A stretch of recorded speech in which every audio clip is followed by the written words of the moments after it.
Hello बच्चों। चलिए प्रश्न को पढ़ते हैं। मानव के ए बी और रक्त समूहों को निम्न सारणी में नीचे दिए गए विकल्पों के खाली स्थान 1 2 3 4 में भरिए।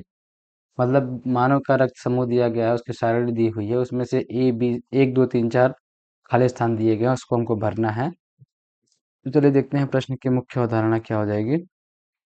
मुख्य अवधारणा क्या होगी कि रक्त समूह रक्त समूह अब रक्त समूह क्या होता है कि जो पूरी इस दुनिया में मनुष्य हैं या लोग हैं, उनमें 4 प्रकार का रक्त समूह पाया जाता है। कौन कौन सा?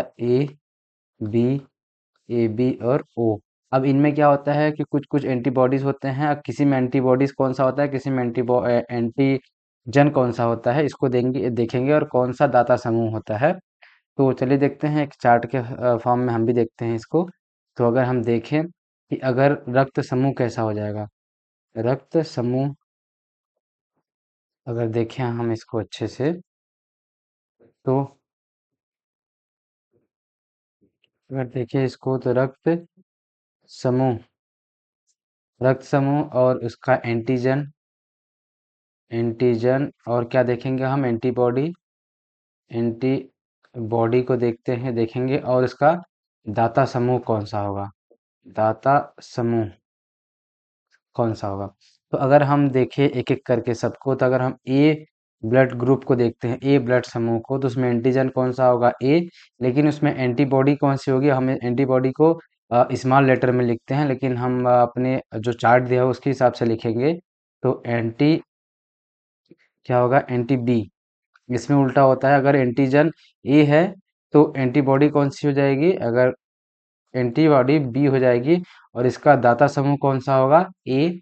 और ओ वाले ब्लड ग्रुप से क्या करेगा? ये ले सकता है ए वाला समूह।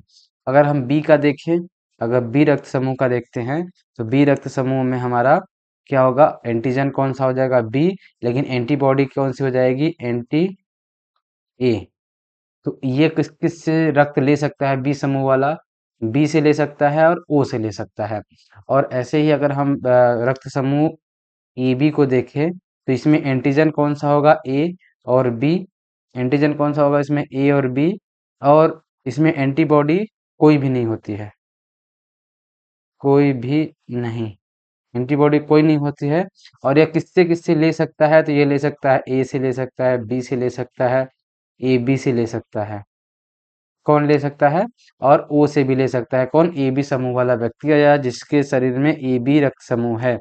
और अगर ओ की बात करें, ओ वाला ब्लड ग्रुप को या रक्त समूह को, तो इसमें क्या होगा कि इसमें जो एंटीजन होते हैं वो नहीं होंगे, एंटीजन नहीं होंगे। और एंटीबॉडी कौन सी होगी इसमें?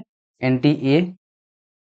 एंटीबॉडीज में कौन सा हो, क्या क्या होगा इसमें? एंटीजन ए, एंटीबॉडी ए और बी दोनों होंगी।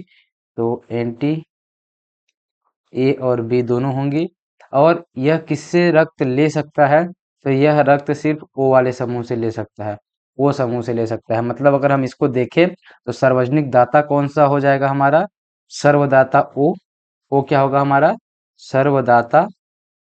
और ए बी क्या हो जाएगा हमारा? ए बी हो जाएगा सर्वग्राही। सर्वग्राही ए बी हो जाएगा। ए बी सबसे ले सकता है और ओ क्या होता है? सबको दे सकता है। अब हम अपने चार्ट को देखते हैं और उसमें देखते हैं कौन कौन सा विकल्प है, मतलब कौन कौन से खाली स्थान को भरना है। तो ए बी ओ वाले को देखते हैं। ए नंबर को देखें, ए में क्या होगा? कोई भी एंटीजन नहीं पाया जाता है, तो ये हमारा 1 हो जाएगा। और ये हमारा 2 हो जाएगा, जिसमें भी क्या होता है? ए बी में कोई भी एंटीबॉडी नहीं पाई जाती है।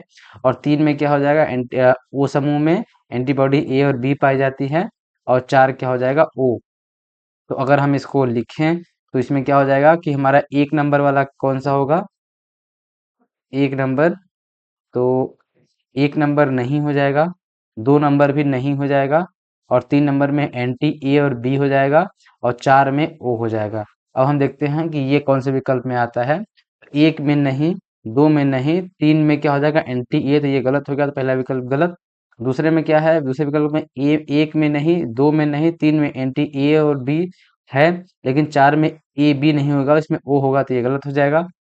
तीसरे विकल्प में देखें तो ए में कोई नहीं, बी में दूसरे में एंटी ए और बी, तो ये गलत हो जाएगा। दूसरे में कोई नहीं होगा, तो ये तीसरा विकल्प भी गलत होता है।